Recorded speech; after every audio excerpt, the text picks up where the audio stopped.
Good morning. Good morning, world. Good morning, everyone. Good morning.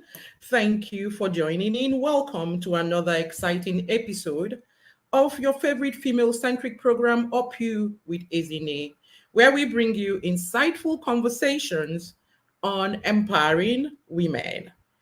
How are you all doing? How's everyone this morning?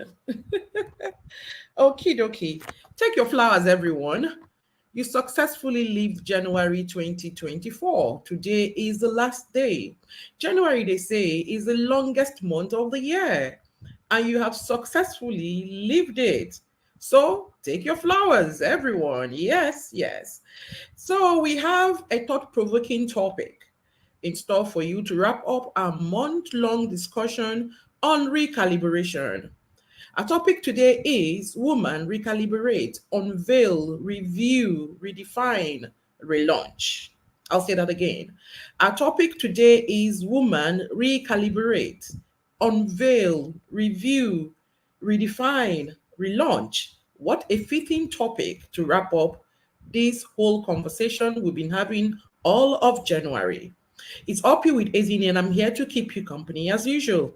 So let's do this, my beautiful people. Finding self, finding purpose. My name is Ezine Kufrekanem, and I'm your host. As always, I'm thrilled to have you join us on today's episode. It's officially the wrap up on calibration season in here, and our topic is Woman Recalibrate, Unveil, Review, Redefine, Relaunch. On today's show, we want to address the concept of unveiling ourselves all the way to relaunching ourselves. As women, we often find ourselves confronting or conforming to societal expectations, struggling with self image, or navigating through various challenges. But it's time to remove those layers and truly embrace who we are at our core. It's time to embrace change, unleash our potentials, and embark on a transformative journey of unveiling, reviewing, redefining, and relaunching ourselves as women. This is surely going to be an empowering and uplifting conversation. Settling nicely. Yes, settling nicely. I can see you all coming in, so settling nicely and let's dive in. Be kind to follow us on all our social media platforms at Up You with Azine on YouTube, Instagram, Facebook, Twitter. We'd love to connect with you and keep the conversation going long after this episode has ended. I haven't gotten used to saying X yet. I still say Twitter. So I meant X. Good. So please like and share the stream. Is one way you help our ministry, and then we'll continue to serve you better. And then you will get more women to come in here and get knowledge. Remember, my people perish because they lack knowledge. Once you have knowledge, nothing stops you from redefining yourself, and unveiling yourself and relaunching yourself and recalibrating your life. The topic today is Woman Recalibrate, Unveil, Review, Redefine, Relaunch. May I remind you all that all episodes of Up You with Ezine are on our YouTube and podcast channels. At Up You with Ezine, be sure to follow us and don't miss a thing. It's time to bring up our guest in the studio, so please settle in, share the link, like the stream. I'm about to bring up our guest in the studio. So stay with me, share the links, bring in other women so that you can glean firsthand from our guests. If you're just joining us, this is Up You with Ezine, and the topic on the banner is Woman Recalibrate, Unveil, Review, Redefine, and Relaunch. Our guest this morning is Stephanie Kadiri, also known as Steph Red, a connoisseur, self reengineering, and communication coach who helps people to optimize their genius for self and social impact. She's a trained linguist, a certified life coach, and cognitive behavioral therapy practitioner with 2 decades of bilingual working experience spanning across Anglophone and Francophone Africa. Steph Red is the convener of the annual Resilience Summit tagged Unveil, Review, Redefine, Relaunch, UR3, which offers psychosocial support and a roadmap to enable people to navigate the vicissitudes of a progressively disruptive world. She is a seasoned speaker with an audacious knack for making people laugh, even at their insecurities, while offering them an opportunity to rise above them and win despite the insecurities. She loves to sing, dance, and leave a happy cheer with others. Dear listeners, everyone, please join me in welcoming a very special guest today to the show, Steph Red Kadiri. Good morning, Stephanie. Good morning, ma'am. How are you? And she goes, Mom, again. Stephanie, it's so Oh, good to oh, see oh you. wow. Thank you. I'm sorry. I'll have to get used to that. I will try. I will try. Well, good morning. Good morning, Izine. Uh, Great. that Good was quite heavy to morning. say. I can understand knowing our culture and everything. But I must say you look really nice, and like I Thank expected, you came all redded up. Is there anything like redded up? you. Yes, I would. You look amazing Thank you for though. inviting me. Thank you. Thank you so much. It's a pleasure to be here. You do not look like someone who has just come off the high of hosting a very successful conference. It was last 2 weeks, Saturday. I took an entire week off. And the week after the conference, I felt like I was like someone who had no future ambition. I was just watching Netflix and Prime Video, eating, sleeping, not doing anything. It just felt like this burden off my shoulder. Just sleep, just eat, just rest. Because it's been quite an intense few months up to the conference, and I just wanted to not do anything, not just feel responsible for anything. So I took a full week off any form of responsibility. And I was, like I said, I felt like someone with no future ambition. I was just watching TV, sleep, wake up. I tried to go to the gym once. I was like, no, no, no, no, no, no, nothing stressful. And I took an entire week off. I guess that helped me to recalibrate a bit. Good on you, because you look absolutely amazing. And then you do have a lot of ambition, because that is what people do. When you succeed at something, you pull back, you rest, and you come right back. Can you quickly share with us about your conference before we even get into today's show? Tell us about the conference. It was buzzing everywhere. I'm thankful for that. I'm thankful for the impact, the feedback stories, and the impact is still resonating, and I'm really grateful for that. It was beautiful. It was impactful. It was overwhelming. It was overwhelming joy for me because of the months up to it and just trying to put it together. And thankful for the outcome. Thankful for 5 editions, 4 years, 5 editions of doing the same thing, having pitfalls, sometimes having no shows, sometimes having rejections and overwhelming situations sometimes, but still just showing up. I think it's just at the end of the day, just the fact that it happened was enough to be thankful for. Yeah, that's the whole essence of life. You just keep going at it. And that's why we're here this morning to discuss on woman recalibrate, unveil, review, redefine, and then relaunch. So if you're just joining us, that's the topic of the day.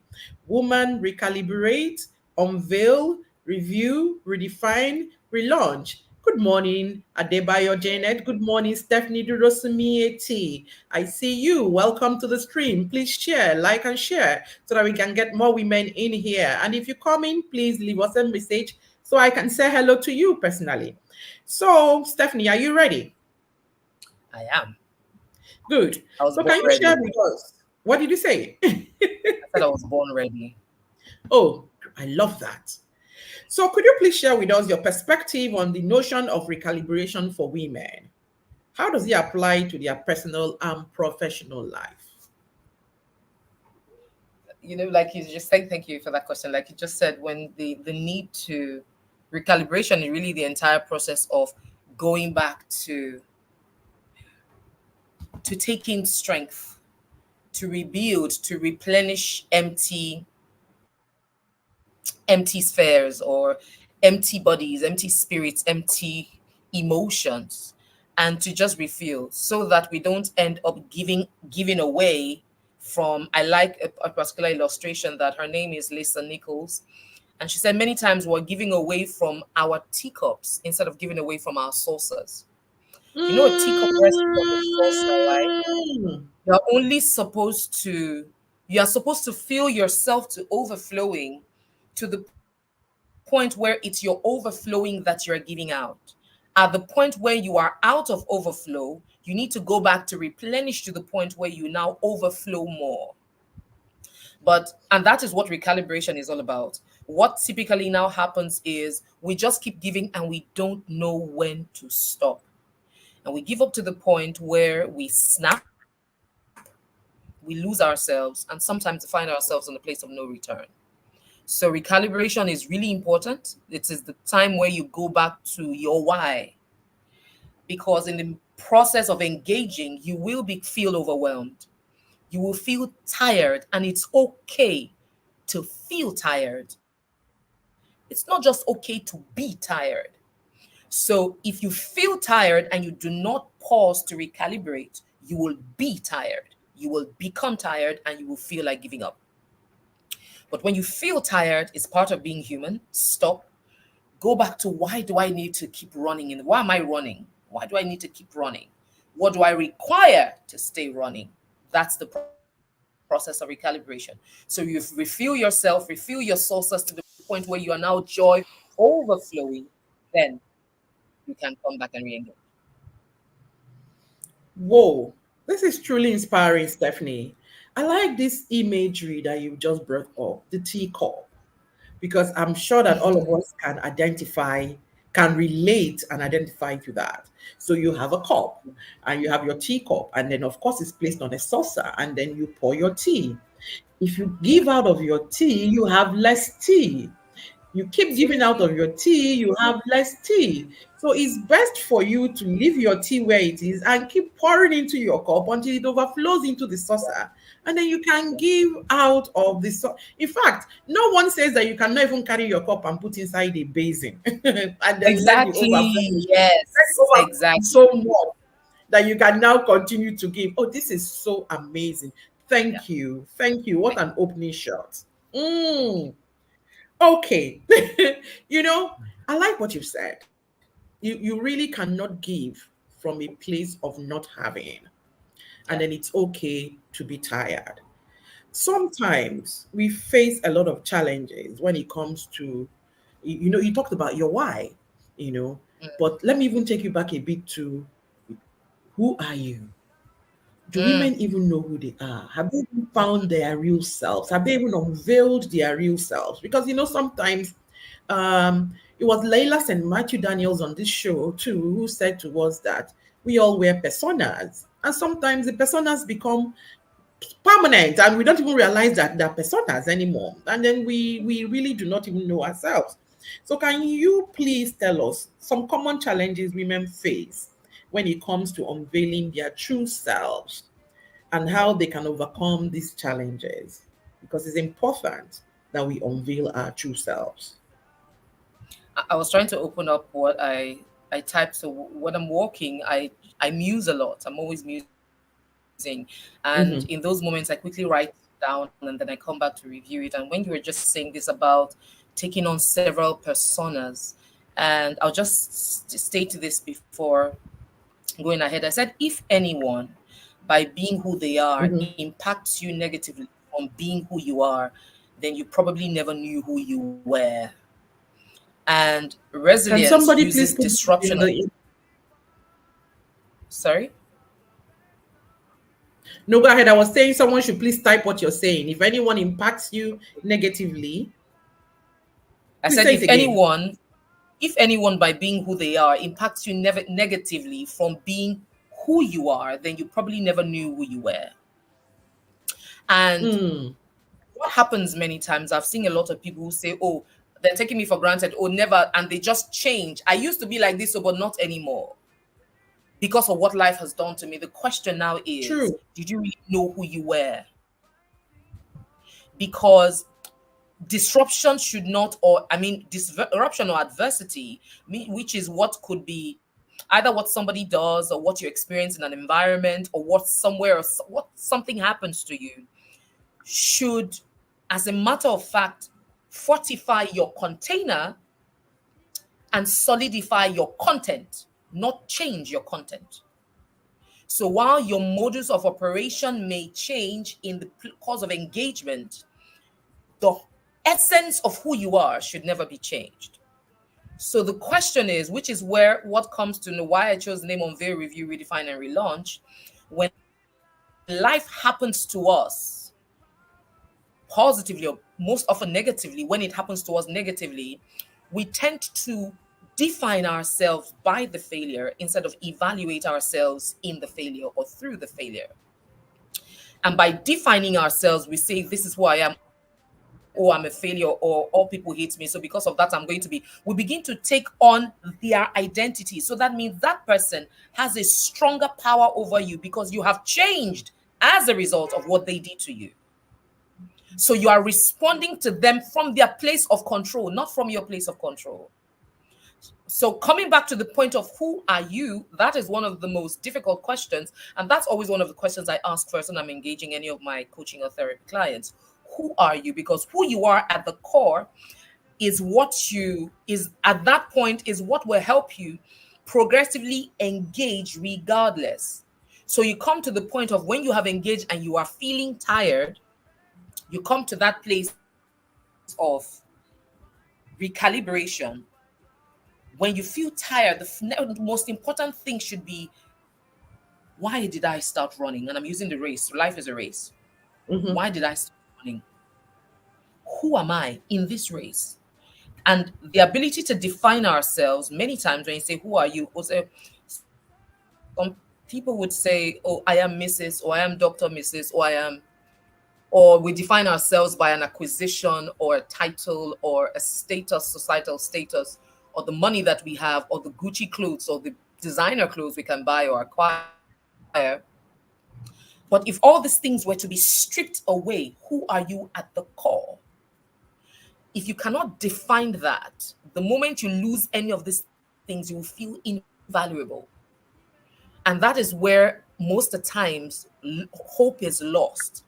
The hope that keeps us running and engaging is a hope from a core of who we believe we are, such that we know that regardless of what we may lose, we can recreate ourselves and advance forward.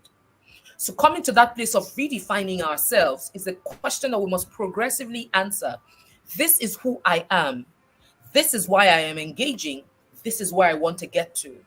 And based on who I want to become, I will engage progressively today from here with an understanding of who I am. And I like to say that who we are is we are all genius. And I talk about this genius thing a lot because I believe that when God created human beings, for every person that was being born, he left an expression of himself in that person.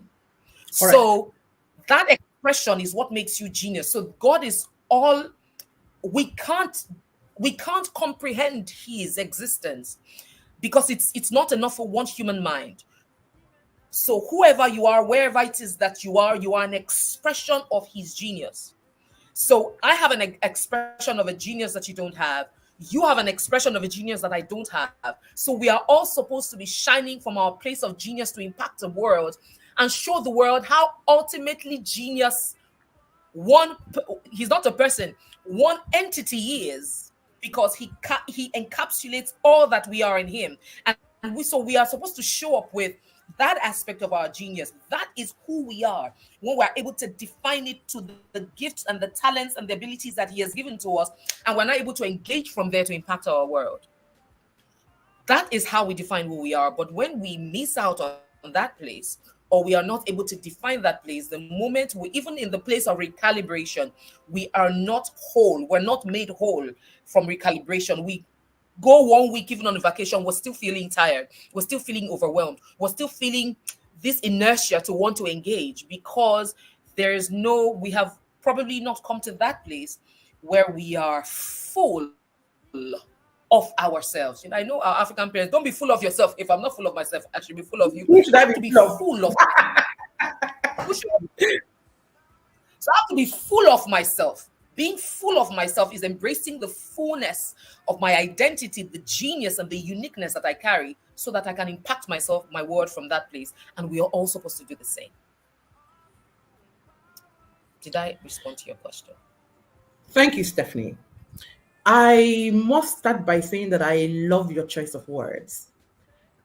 Because when people are speaking, personally, I paint pictures. Words paint pictures. They help me paint pictures. And so as we were speaking, I was able to actually paint a picture of the entire world where each and every one of us is lit.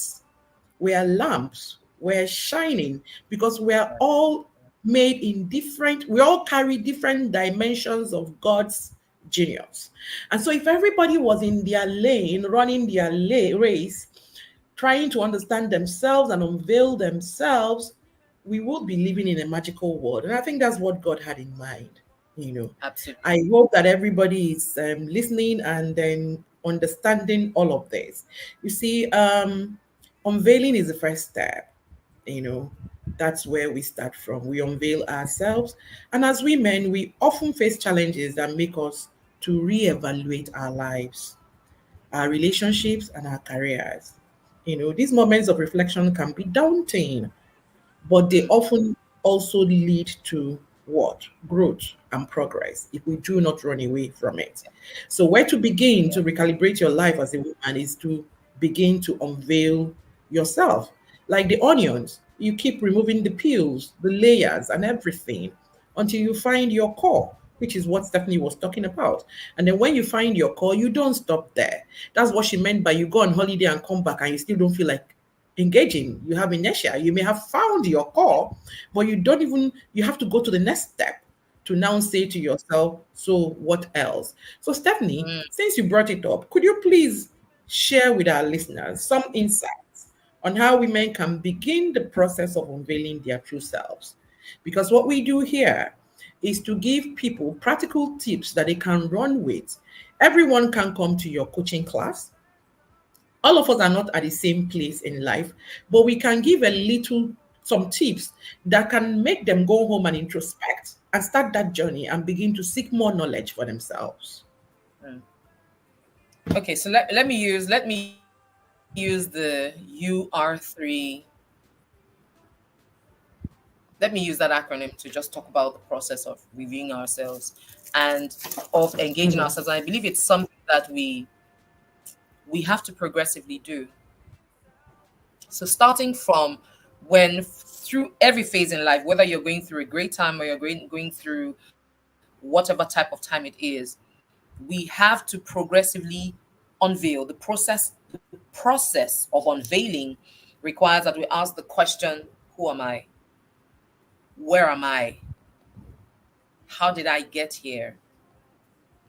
And that unveiling is stripping ourselves of the ego of culture, of the ego of traditions, of the ego of even educational acquisitions, of any kind of ego mindset that could probably be a veil, and come to the place where we review what we have believed thus far, why we believe what we believe, how we have become who we have become, and the consciousness of self. Because many times, in my opinion, I believe that the desire to want to, rather, the fear of the unknown, of putting ourselves in that place of personal vulnerability, where we become attuned with who we have become and how we have become who we have become, a combination of the traumas that have brought us there, of the experiences that have brought us there, and become aware of it, acknowledge how we have become. The inability to do that or the fear of doing that makes us sometimes focus on other people. We focus on other people's Mm. matters. Oh, we tend to want to, oh, that person is that person because, and that's why they say when you're pointing a finger at somebody, you are actually pointing for at yourself. We are more concerned about what's happening in someone else's courtyard, but will not concern ourselves with ours because we feel that this small thing, if I do, I may not know how to navigate. But the truth is, the human mind can if you anchor it appropriately. So the process of unveiling self and reviewing self. What have I learned? How have I become? How did I get here? What could I have done differently? Who do I want to be? Redefine it to say, okay, based on my outcomes, I want to be this. That's redefining who you want to be. So it's not, oh, I want to be a boxer or I want to be a track racer, whatever it is you want to be now. What will it require to be that? And we need to state it. When you have identified what you require, what you need to do to learn, unlearn, or relearn, upskill, reskill, or whatever it is you want to do, then you relaunch with those actions. Because where we tend to not now engage is either because of fear or same thing, inertia, or we are just uncertain, or we get this thing of what if I fail? What if I don't do well? What if they laugh at me? And what I like to tell my clients sometimes is, what if you succeed? What if they clap for you? What if you win? You would never know whether it will end in a loss or a failure if you don't engage. So the most important thing is to engage. And that engaging is where you relaunch. You are relaunching for the possibility of a win and for the probability of a loss. But the most important thing is relaunching from a place of strength, from a place of self development, from a place of conscious improvement, such that if you win, you can pat yourselves on the back and say, yes, I did it and I got it. If you lose, you can pat yourself on the back and say, I gave my best and my best was good enough. When I know better, I will do better. So you are finishing strong, not necessarily a thing of failure. Oh, I didn't do well. What about the things that you did well? And I recognize that many times we don't appreciate ourselves for effort. Even effort deserves a pat on the back for yourself. Say, at least I tried, that I won't engage self. I may not have come first, though, but the fact that I engaged or that I showed up, that is worthy of appreciation. And that now takes me to a model that I developed called the self-re-engineering model, which goes from self-discovery. And self-discovery is also that place where you unveil. Who am I? Why am I here? What do I want to achieve? Where am I going to? And then what does discovery lead to? It leads to awareness. You become aware of yourself. The thing now about awareness is awareness can be a double-edged sword. That double-edged sword can be a thing of, is this what I've done thus far? How could I have been so stupid? Oh, I'm a wreck, I'm a loser, I'm a failure. And we cower and then we self-implode. The other side of awareness is, is this what I've been doing thus far? What can I do differently? How do I wield awareness in my favor, not use awareness to break myself?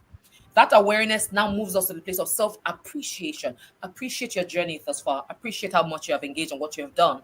And then self improvement. What set a goal, right? From appreciation, set a goal. Okay, what do I want? Who do I want to become? Where do I want to get to?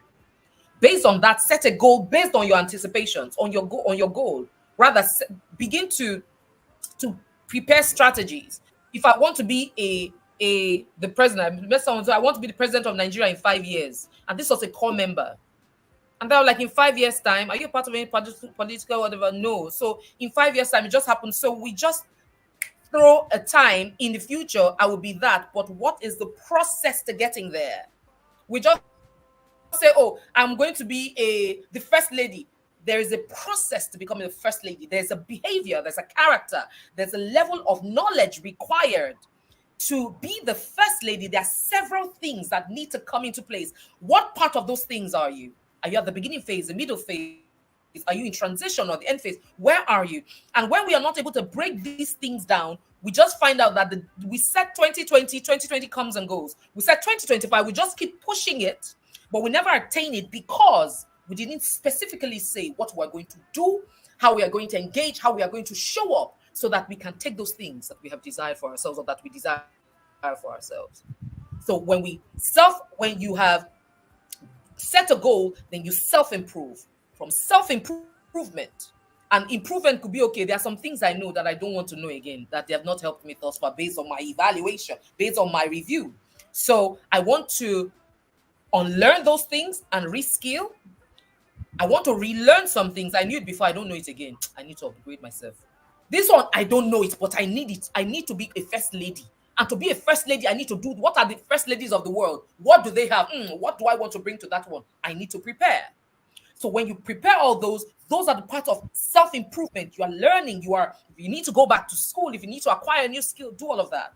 But then the challenge now that we now also have, after we have done all this, and this I've experienced a lot of people in this place will have wardrobes of certifications, libraries of qualifications. Sometimes we even call ourselves high priest, doctor, pope, senior reverend, all of that.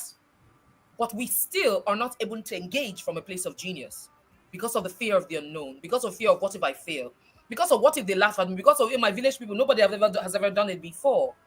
So those things limit you from even wanting to engage. So with everything, you are still stuck at the place of education.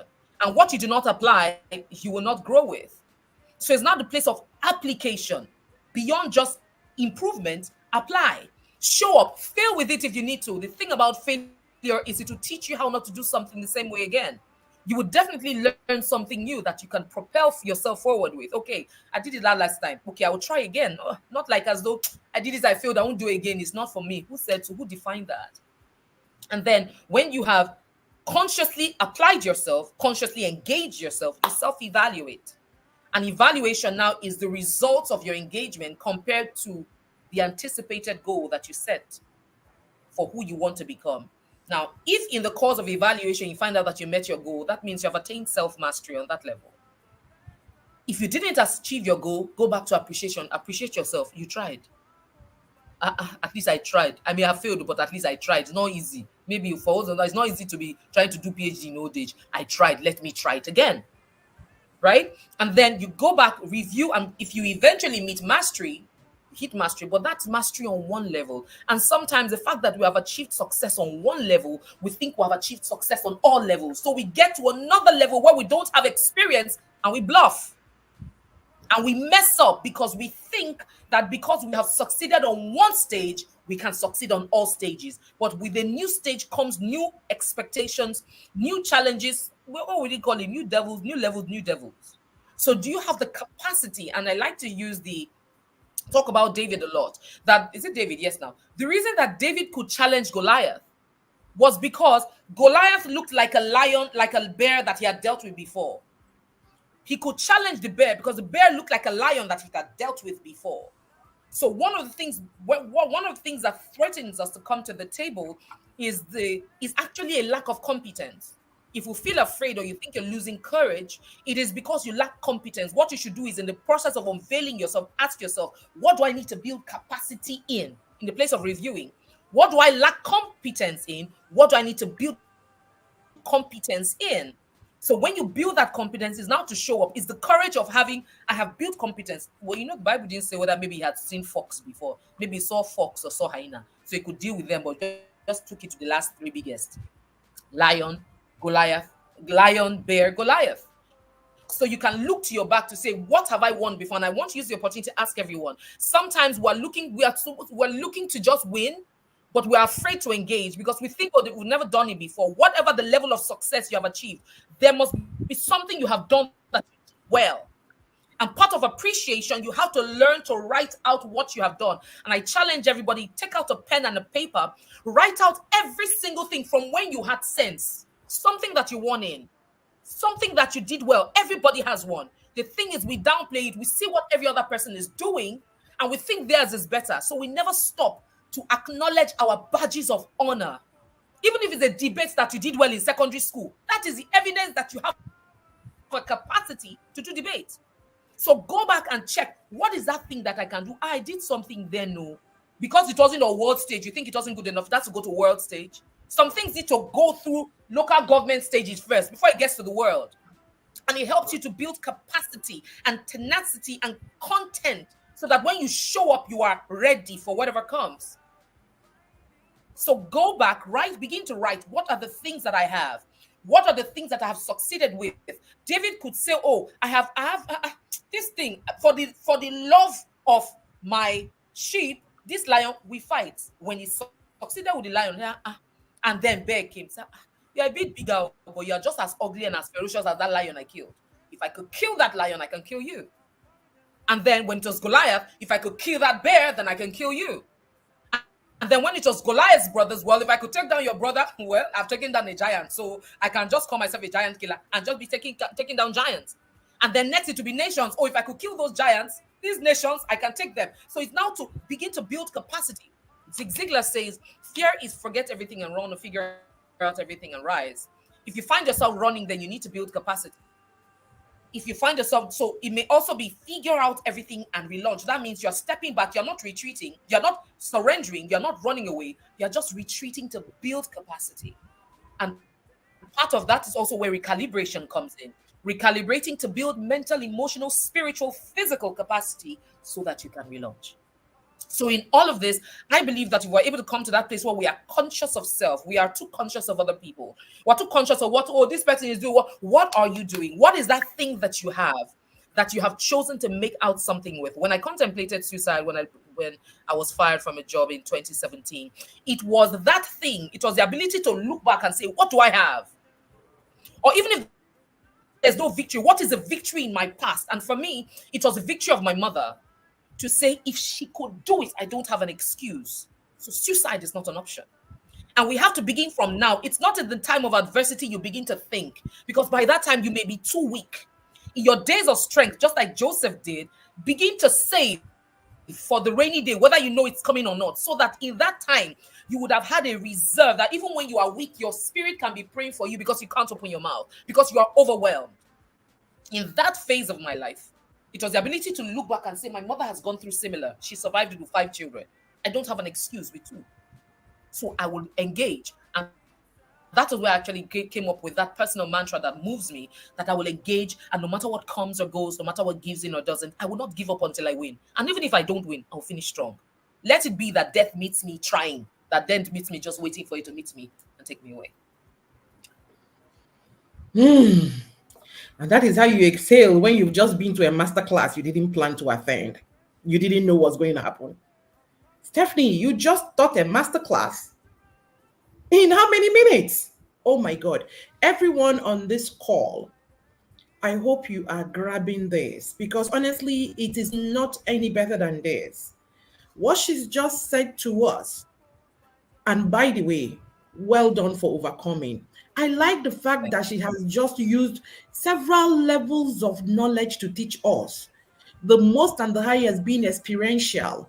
This woman sitting before us today, talking to us, has experienced these things. And so she's talking from a place of, I've seen it, I've gone through it, I survived it. And so when she says you can, she knows what she's talking about. You know, on a lighter note, as you were talking, I was remembering when I was in secondary school, in my technical drawing class, I was a mess. I couldn't, for the heck of me, 30 degrees angle and 90 degrees angle and all of that. And then the man will now come and say, well, there's an effort for being in class. If you draw a straight line at least, you will not get F9. And that thing stuck in my head. Oh, okay, so there's a mark for effort. I will show up and I will just draw the straight line. And I couldn't be bothered whether it was angle 30 or, but you know how God punishes somebody or how God rewards somebody. I don't know what I know. God doesn't punish people. You know how God just makes things happen. Down the line, here I am. I have a child, and my child is an architect, and she can do angle 90, angle 45. And I'm like, whose brain did you get that from? Your mother just couldn't figure it out. So, what are we talking about here? This is all what recalibration is all about. I don't even feel like asking her any more questions. I feel like she's giving us everything. Is there still more from where that came from, Steph? Because I feel like she just poured out everything. See, sometimes it is not even the result that is your reward. It is who you are becoming as you are walking the line. So, women, don't be afraid. Over the weekend, I was at a conference, and someone at that conference said, sell your shame. That's what I'm doing. I'm selling my shame. I've Oh, packaged it and I'm selling it.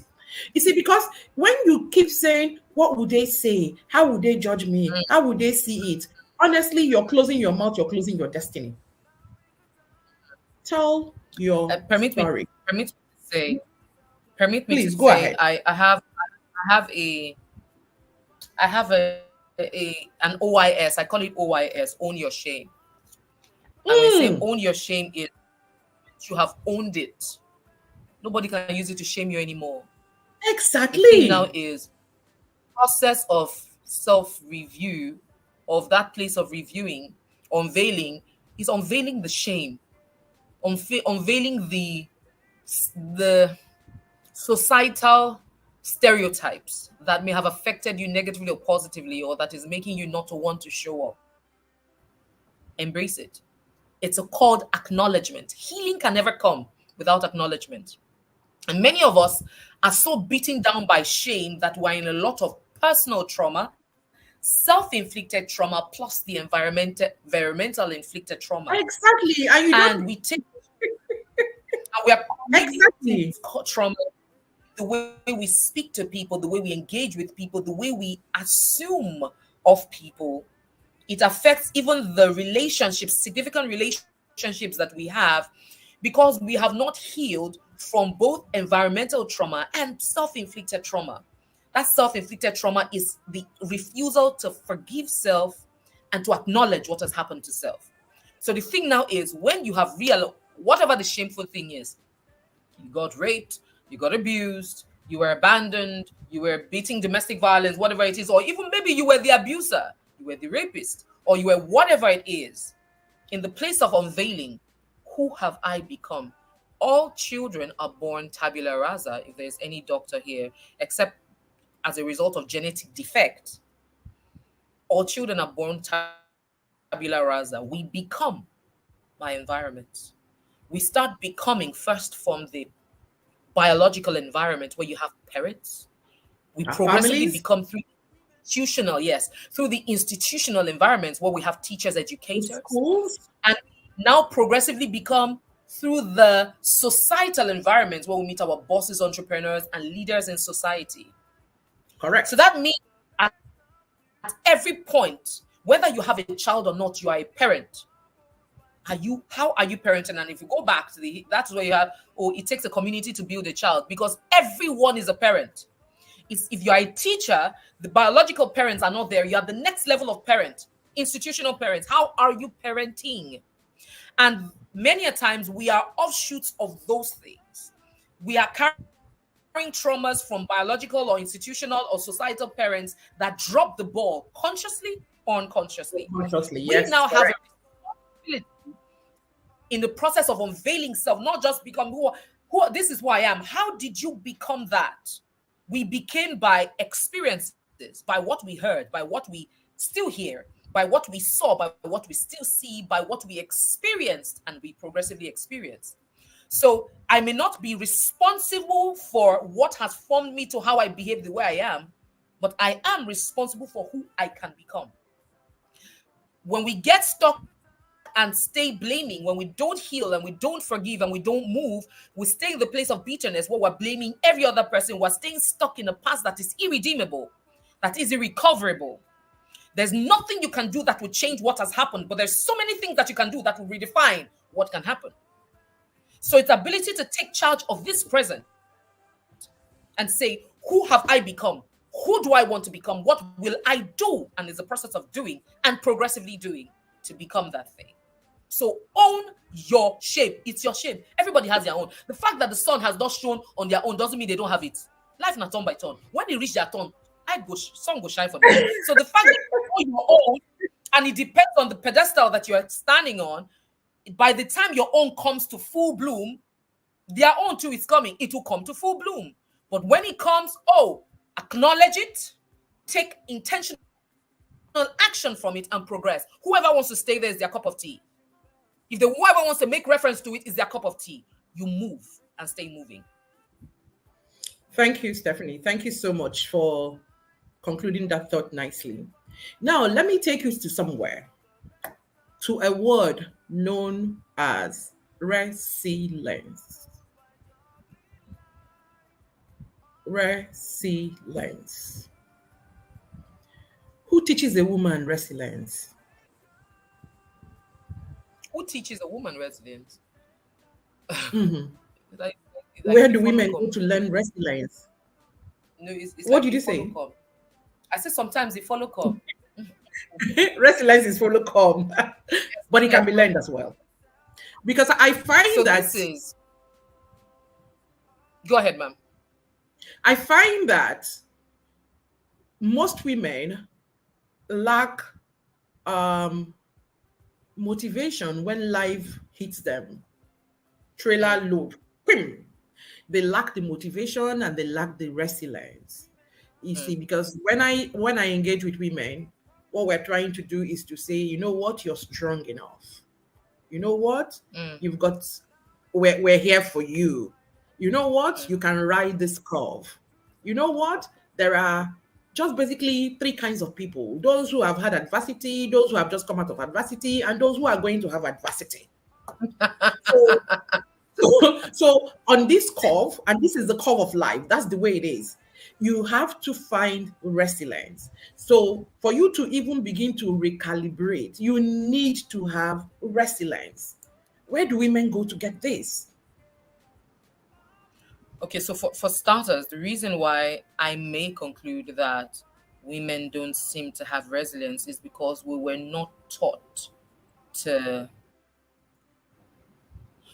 not taught to really, let me put it this way.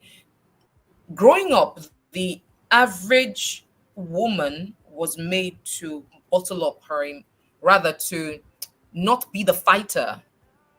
If you are the fighter, no man go put you for house.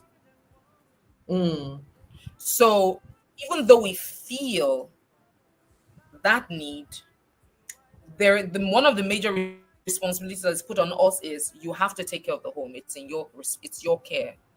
And I believe one of the things that also follow come is the ability to nurture. And that nurturing ability comes with the I would do anything to make this thing survive. That already is resilience. Because typically, when you have the nurturing ability, which the male gender really doesn't have, it makes you to want to watch over. It makes you to want to grow. It makes you to want to water, prune, and see it become. And even when it falls, because of the protective nature, we protect it and bring it back. That already is some deep level of resilience. However, we have not now been taught to extend it beyond just the children and to now become resilient to life and to the men in our lives. And resilience being also knowing how to manage situations appropriately and not be given to emotions. Because growing up, we take it back to what I started saying earlier. And if you can, I mean, contest that if you will. When the girl child, the only emotion that the girl child was allowed to express or is allowed to express, I'm hoping it's changing these days, is the emotion of sadness, pain. If she cries or she's being a girl, that is why when a boy cries, they say, don't stop being a girl, don't cry. forgetting Yeah. that emotions are a part of human existence. But when the girl is angry, say, with this kind of temper, no man go put you for house. So when the boy cries, you say, don't stop being a girl, you're a man, be a man. When the boy is angry, you say, yes, you're being a man. So even the emotions that he wants to communicate, because he is human, he can't communicate, he bottles them up. And they eat him up until he begins to eat other people up. So when I see abuse, I'm not as concerned at the abuse as I am concerned about the abuser. It takes an abused person to abuse someone else. True. So a part of, which is something that we also have to understand and embrace as women, that there are many, but that's story for another. There are many men that are abused because of societal impact on be a man. And we now have not now also learned how to navigate and help them touch that area of their vulnerability and get out of it. That is the ability of us to be resilient to First choose right, and then be right after we have chosen, and then be able to fight back when life throws us those challenges, and say, if I can nurture, I can create. If I can nurture, I can recreate. So even when life happens, okay, what next? I give an example of my mother. I lost my father when I was 7, and I'm the last of 5. My mother was 39 when my father died. And is that part of Nigeria where family takes everything. So my father was wealthy, was a medical doctor. And back in the 80s, private hospitals were not reigning. Those that have private hospitals. So my father was wealthy, he had 2 private hospitals. When he died, family took everything. Everything. All we had were the clothes on our backs that we used for the burial. And my mother took 5 of us away and started from ground zero. We're all sleeping on one 6x6 bed that was given to us by my uncle. At least he helped. So because she was a teacher, she had staff quarters, but there was nothing there. But I saw that woman at 39. In 5 years, within 5 years, my father died in 1987. By 1992, she had built a 4-bedroom apartment with 3 BQs. I saw a woman that was determined to recreate what her husband's people took. I saw a woman that was willing to do everything legitimate to ensure that her children have an education and they graduate like their father would have wanted them to graduate. Did it come with hell? Yes. We went to the farm. We did the farming with her. Just from farming, it got to a point where all we're eating in the house was from the farm. Because we had rabbits, we had chickens. Of course, she read animal husbandry. So animal chickens, and then farm, we're getting the corn was from, of course, we all plant the corn, the yam, the cassava. So we have variety. Got to a point when I started eating variety. White corn akamu today, purple and brown akamu tomorrow, yellow next tomorrow, guinea corn, We used to have flavor. We used to make our own bread because, of course, why buy bread where you can use cassava bread? All the bread. My mother made a wooden oven. So when life happened to me, when I was abruptly fired from a job for a reason I still don't understand till tomorrow, and I saw my life crash in front of me, I saw everything I had worked for crash in front of me. And I said, where do I start from? How? I can't. The shame. How do I even hold my head up after I've been announcing that, regional HR are covering 2 countries? How do I even carry my esteem again? In the first few days, I contemplated suicide. I was like, I can't. But as soon as the thought came, the first I caught it, I was like, okay. The first thought was, if I kill myself, my husband and I were in this dire situation together. Are you sure I can handle it? Maybe if I kill myself, he'll kill himself. What will happen to these children? Like, no, I will not allow. And then while I thought of what will happen to these children, the next thought that came was, Cecilia Omoto Akumas, my mom, did it with 5 children and no spouse. You have just 2 and a spouse. What's your excuse? So I had a hindsight to draw strength from. See, if she could do it at 39, I was 37 at the time. She was 39 when she lost my father, and she had 5 children. And I told myself, if she could do it, then I can do it. And what I tell myself today is, I am showing up not just for myself, not just because I need to show the genius that God put in me and influence my world with it, but I am also showing up so that when someone feels like giving up, recognizing that I am not just a biological parent, but I am also a societal parent as a leader, coach, therapist, that someone can look back and say, if Steph Red could do it, I will do it. If Steph Red could hold up and succeed at what she does, or become influential at what she does, regardless of what life throws at me, I will bounce back and I won't give up until I win. And even if I don't win, I'll finish strong. And this right here is the reason why there is upyou with Ezine and why there is the upyou movement, where we encourage women who look like us to come and tell us their stories, because resilience can be learned, but it's also it all depends on where you're learning from. Whose story are you being exposed to? What are you hearing? If you met Steph Red on the road looking all packaged well and everything, and then going about her genius, you will never realize she ever had any challenges or struggles. We just know how to package very well in this part of the world. And in fact, all over the world, not just this part of the world.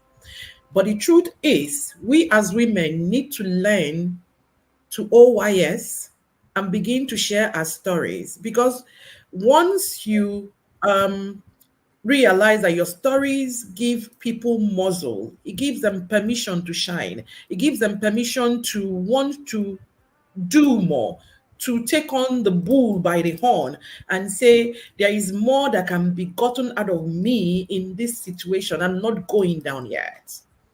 We need to do that. We'll be able to pull more women out of drudgery, out of just existing, and then we can begin to have women that are living. The truth is, there's a way I also describe this kind of situation. I say it's just akin to being in labor and you're not betting.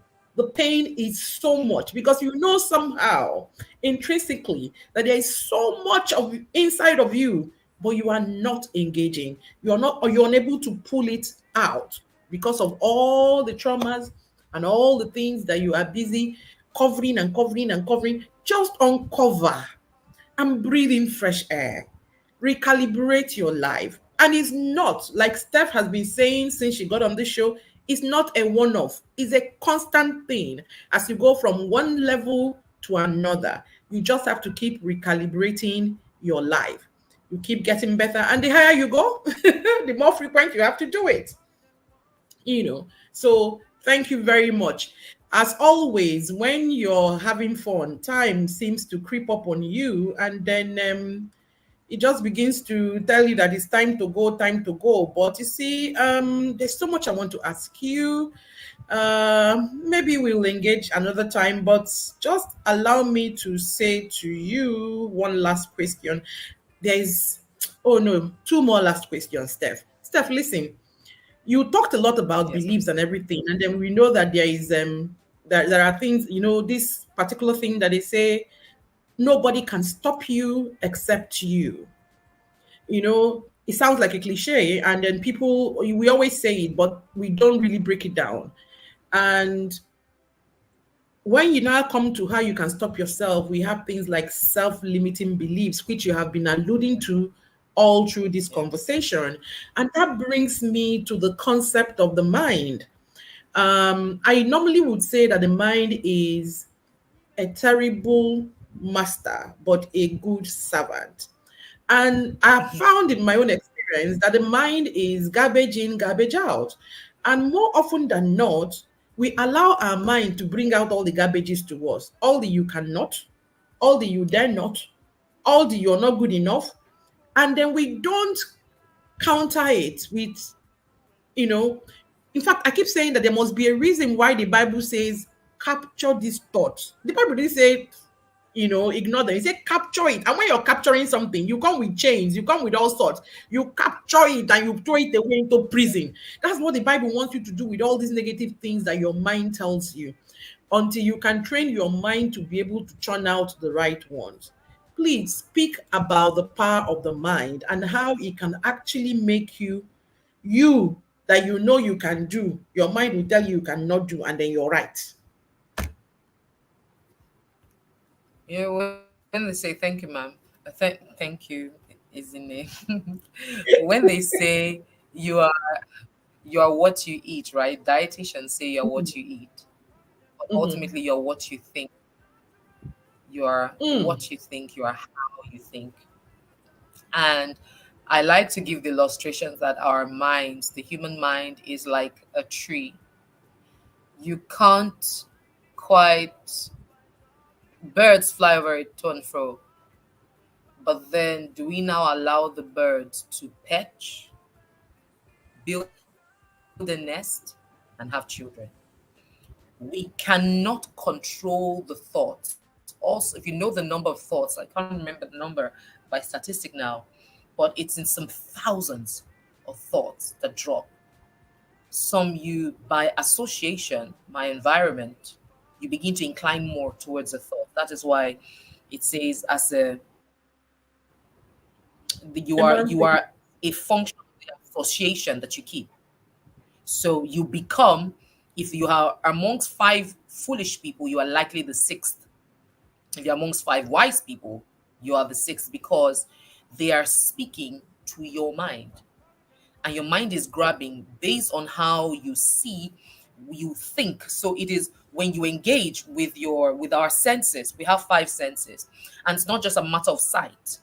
based on the how we sense, we begin to form thoughts, which is why it's very important that you mind your environment. And your environment can be physical or mental. Mental environments, be mindful what you feed into yourself, because if you see a thing, hear a thing, experience a thing enough, you will believe the thing, because that is all that you know. So understanding that thoughts become things, it starts from thoughts. Based on how you think you will feel, based on how you feel you will act. So if you want to change the results or your outcomes, don't focus on what you did, focus on what you thought. If you can change the Mm-hmm. thought, behavior. If you can change the thought, you can track the feeling, the feeling that triggered that emotion, the either an emotion of anger, an emotion of inertia, or an emotion of despondency, or whatever it is. If you can track the thought and then change the thought, so that means you have to begin to learn new thoughts. So part of the reviewing yourself and the unveiling yourself would require that you check, how do I think? Many of us have thoughts in the mud, and it's not necessarily maybe our fault. It's because of the environments that we are inhabited and probably are still inhabiting. So you want to think, to review, how do I think? How would I like to think? What is the behavior attached to this kind of thought? What is the emotion attracted to this kind of thought? So when we recognize that thought become things, we can choose our thoughts. And I like to say, like a chopstick, cut your thoughts. Just the way when I had that suicidal thought, I cut it. And so since that moment, I say, catch your thoughts. The moment you are thinking something, pause. The moment your body just doing gri gri gri, just stop. What is happening around me?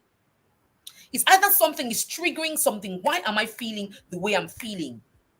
What am I thinking that is making me feel this way? Just like this morning, I was at the gym and I was just dragging myself. Dragging. I could realize that typically it was dance today. Like, I'm not feeling, and in that moment, I was just like slurring. And then I told myself, why am I feeling this way? What am I thinking? Because it is the thought that is triggering a feeling that is triggering an action. And we progressively self-sabotage. If we do not track our thoughts, we don't realize that it is our thinking that is resulting in the outcomes, which are results of behaviors that are driven by emotions that come from feelings that were triggered by thoughts. So if you want to change an outcome, go back to the thought, because as a man thinketh, so is he. So fantastic. What a good summation. Thank you. So now we know what we need to do. We need to catch the thoughts. We need to capture them. We need to make it captive. And then we need to do what? We need to substitute the thoughts and then affirm and reaffirm ourselves positively. Yeah. So I know there's so much to draw. Your saucer is really brimming and over brimming, but I'm going to bring this conversation to a close by asking you very quickly, Stephanie, to give your advice or key takeaways. What advice or key takeaways would you give to all our listeners today who are inspired to undertake their own recalibration journeys as women? Start. Just start. Start. Everyone, did you Show hear up. that? So I said start, show up when you have started. Keep showing up and never give up until you achieve that thing that made you started to do in the first place. And even when you achieve it, reach out for more. There's so much more. And up until you give your last breath, keep showing up and never give up until you win. Just start. Just start.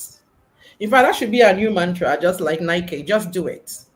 Women, just start. Whatever it is, just start. Thank you so much for gracing our show today, Stephanie. I know that you're still basking in the highs of your conference and everything. So I know that you made an exception to be here today, and I'm really grateful. We appreciate you. Thank you. Keep on impacting. Keep on impacting. I can assure you that this video is going to travel, and you're going to impact many women all over the world with what you have said. Thank you. Thank you Thank for offering yourself. Yeah. you. Thank you. Dear phenomenal women, dear phenomenal women, it's been very insightful, right?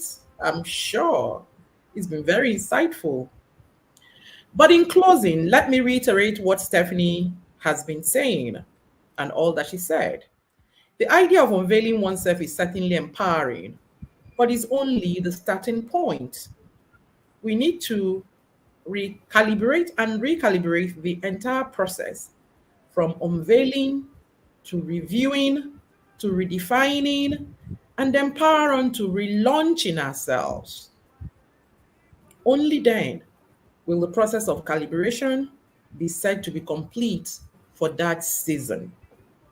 Please note, for that season. Recalibration is not only about embracing change, but also about stepping into your greatness and finding fulfillment. It's time to take all that we have discovered about ourselves, combined with newfound confidence, and embark on a transformative journey of finding self and finding purpose. This is where we wrap up today's edition of Up You with Azine. It's been another amazing one. Please follow us on all our social media platforms. And of course, I don't need to tell you, go find Stephanie Red and follow her. Find her on Instagram, find her on Facebook. We're going to put her stuff in the comments, all her handles, follow her. Okay? And then put on your notification so that you know when next we're coming up, which of course is every Wednesday. Get copies of our books and don't forget to be a part of our amazing community. Let's continue the conversations because women, we owe ourselves to become the best versions of ourselves. Big up to everyone that is involved in creating this magic every week, starting with you, our dear listeners, our followers, our guests, and the amazing UpYou team. Until next time, keep shining and embracing your journey of empowerment. My name is Ezine Kanem, and it's UpYou. Bye for now.